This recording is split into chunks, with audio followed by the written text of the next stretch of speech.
su-aasha ugu horeysa daawadayaal waxaa noo soo diray maxamed cabdi su-aashuna waxa ay tahay qabiilkaagu haddii ay qabyaalad samaynayaan sidaad u hor joogsan kartaa adiga oo qof keliya ah waa su-aal muhiima isla markaana si fiican loo wada fahmayo sida ay u dhigan tahay jawaabta barnaamijku taa ka bixinaya waxa weeyaan dulmiga cidna ha ku taageerin shisheeye iyo sokeeye kay tahayba hadba sida aad kartana ku diid dulmiga haddaad ficil ku diidi karto haddaad qowl ku diidi karto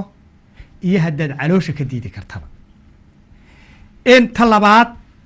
haddii qabiilkaagu sidaa samaynayaan ama dhibaatooyin noocaas oo aad arkayso ay samaynayaan oo wax dulmiya si kastama qabyaalada ahaato ama mid kaleba ahaatee adiga oo ku diidan haddana ha samaynin inaad iyaga faquuqdo ama adigu iska faquuqdo macnaha inaad ka tagto oo ka godo ama iyaga aad iska erido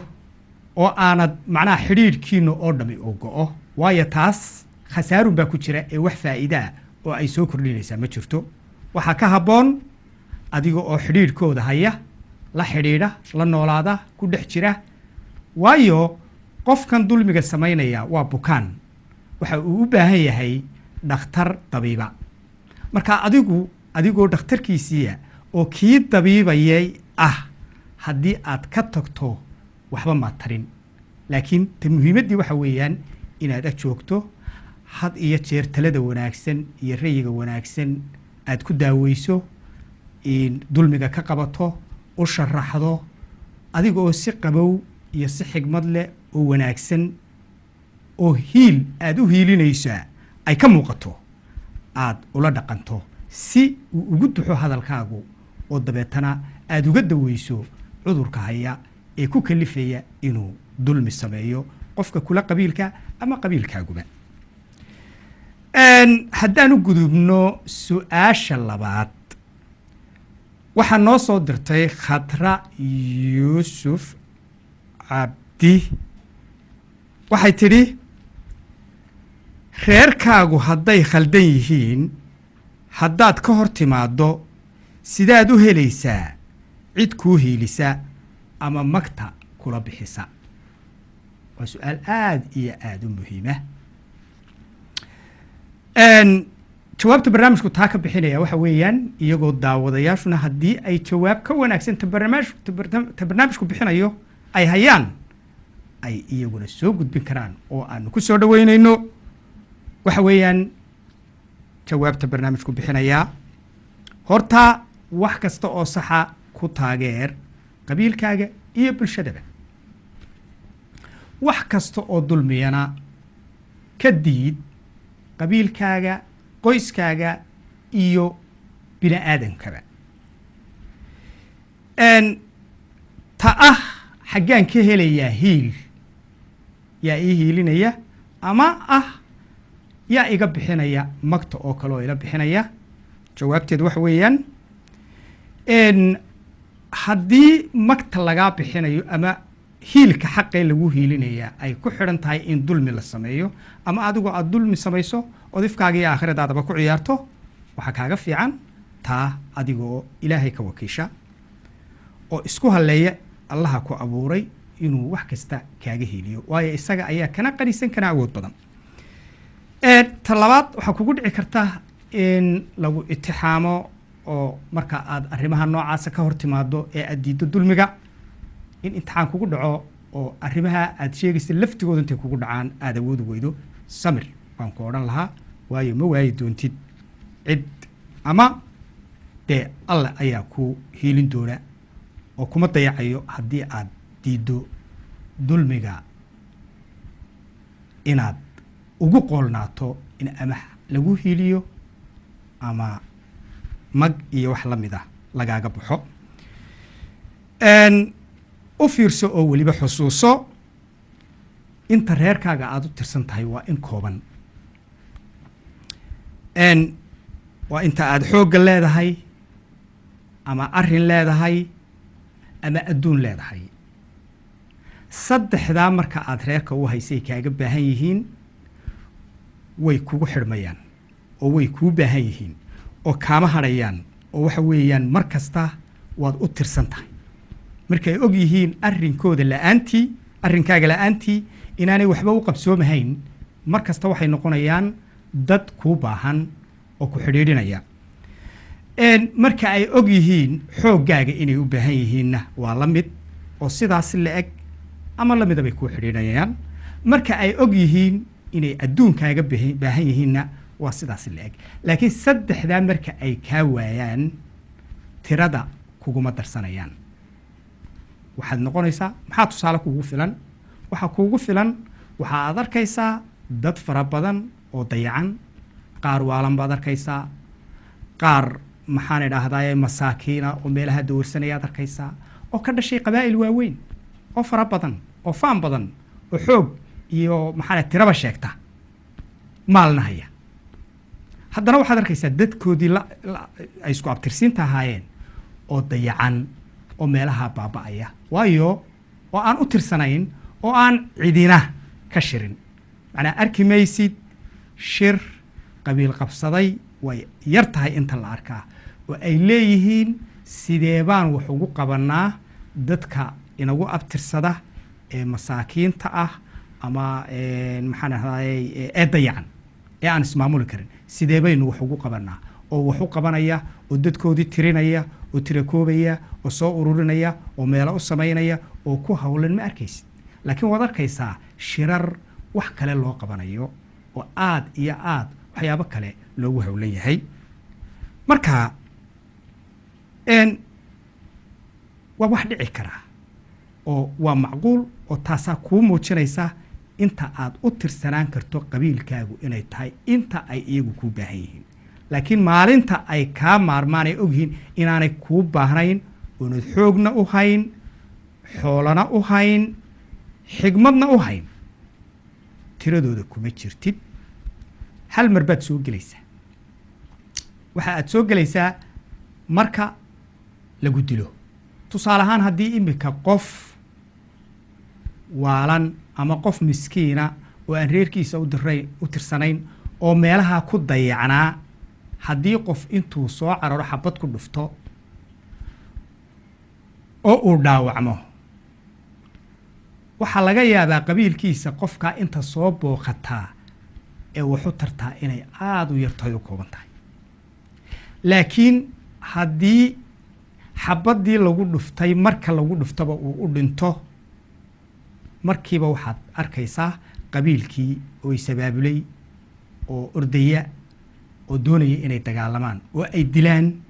qofkii qofkan dilay muhiimaddu waxa weeye shalay qofkani markii uu baahnaa ee uu liitay looma hiilinaynin oo baahida hayse loogama hiilinaynin maxaa hadda loogu hiilinayaa muhiimaddu maaha in isaga loo hiilinayo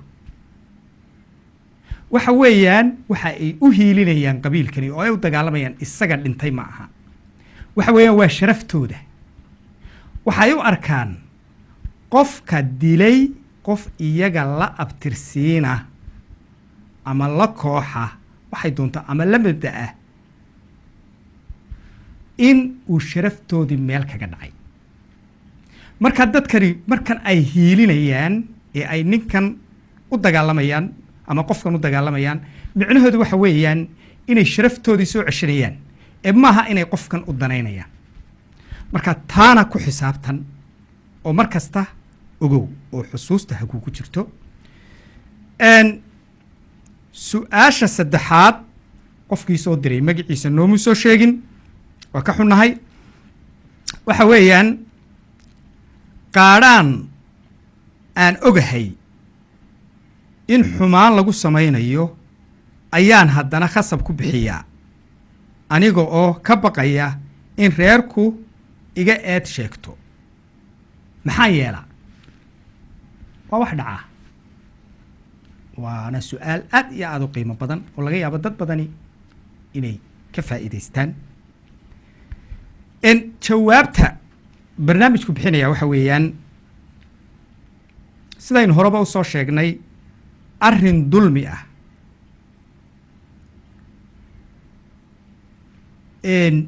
iyo adduun dulmi ah midna kama qayb qaadanaysid macnaa waxaa lagugula talin lahayn inaanad arrin dulmiyana dhiibanin oo macnaha dulmi la samaynayana rayi ku darsan oo arrin ka dhiiban isaga dhiiri gelinaya dulmigaa dhiiri gelinaya wuxuu qabanaya haddii aad rayigaad ku darsanaysa uu yahay mid dulmiga joojinaya waa fiican tahay laakiin rayi xoojinaya isaga dulmiga inaad ka qayb qaadato ma aha adduun dulmiga hirgelinaya oo fududaynaya inuu qabsoomana inaad wax ka bixisaa xaq ma aha laakiin wixii hagaagsan arrin iyo adduunba waad kaga qayb qaadanaysaa ama qabiilkaagu ha sameeyo ama bila'aadan kaleba ha sameeyaane ee aan dulmi ku jirin markaas xalkeedu waa taa ama jawaabta barnaamijku bixinaya waa taas oo ku kooban inaad wax kasta ah oo dulmiya aanad adduun iyo arrin midna kaga qayb qaadan wax kasta oo saxana arrinkaaga iyo adduunkaagaba aad kaga qayb qaadato su-aashoo kooban taas oo koobani sidaas ayay noqonaysaa su-aasha afraad isna qofkii soo diray noomuu soo sheegin magaciisa iyaduna waxa weeyaan waa su-aal aada iyo aada u muhiima waxa ay leedahay imise siyaabood baa laysu qabyaaladeyn karaa waa arrin aada u muhiima siyaabo badan baa laysu qabyaaladeyn karaa laakiin bal afar ugu muhiimsan siyaabaha laysu qabyaaladeeyo aynu soo qaadano waxaa laysu qabyaaladeyn karaa kow isir ahaan oo ta aynu inagu inta badan aadka u naqaana ah ama dhulkeenna aadka looga isticmaalo manaa dadku waxay isu qabyaaladeyn karaan inay intii isku hayba ama isku isiriiba in kale oo aanay isku isirhayn bay u qabyaaladeyn kartaa oo ay macnaha ka hiilin kartaa hiil xaqdarro ah ama ay u faani kartaa oo ku kibri kartaa waxaa la ysku qabyaaladeyn karaadoo kale oo isna adduunka aada ugu badan midabka oo aada isagana intii isku midabayba inta aan la midabka ahayn ama ay takoorto ama ay yasto ama ay magaranaysaa ay dhibaatayso waa wax dhaca oo adduunka ka jira ama ka jiri jirayna waxaa kale oo la ysku qabyaaladeeyaa diin ahaan dadka kale diinta ah way isqabyaaladeyn karaan dad isku diinah laakiin kala madhaba ahina way isqabyaaladeyn karaan oo taasna waa wax horena loo arkay imikana la arko waxaa kaloo la isku qabyaaladeyn karaa deegaan ahaan oo intii isku deegaanhiba cidda aan la deegaanka ahayn way fantayn kartaa way faquuqi kartaa ama waxyaabo kale oo dhibaatooyinana way u geysan kartaa waxaa kaloo la isku qabyaaladeyn karaa oo iyaduna aad adduunka uga muuqata kana jirtay imikana ka jirta kooxaysiga waxa la yidhaahdo kooxaysigaasoo siyaabo badan noqon karaa dad isku xisbiya ama kooxo isku ciyaar matalan tusaalahaan waxaynu usoo qaadan karnaa kubadda oo kale waxaa dhici karta inay laba kooxood oo wada ciyaaraya ay isdilaan oo markaa ay isku goobtaan laba qof baa marka hore dhibaatadu ka dhex dhacaysaa dabeetana labadii kooxood baa qof dhammaantood isdilaya oo kooxiba kooxdii kale la dagaalamaysaa macnaha waxa weeyaan waa in kooxiba waxay iyada isu hiilinaysaa oo kooxdii kale ka soo horjeedaayo dee la dagaalamaysaa oo in badan baynu aragnaa waayo waa nooc qabyaaladda ka mid ah laakiin ka khafiifsan kuwa kale waxaad arkaysaa laba taageere oo kooxo kubadda ah kala taageera oo iyaguna isdilaya waxaa dhici karta dadkaa isdilayaa isku isir maaha laakiin waa isku koox waxaa dhici karta labada iska soo horjeeda ee dagaalku ka dhacayo isqabyaaladeynaya inay ku kala jiraanba laba qof oo walaalayhi oo midba dhinac uu qolo taageersan yahay ama koox taageersan yahay marka iyaduna waxyaabaha qabyaaladu ka dhacdo waa ka mid laakiin afartaas way badan yihiin laakiin afartaasa ugu muhiimsan oo aynu imika waxyaabaha tusaalaha loo soo qaadan karo ka mid ah intaa waxa aynu kaga gudbaynaa daawadayaal su-aalihii ay dadweynuhuna soo weydiiyeen iyo jawaabahoodii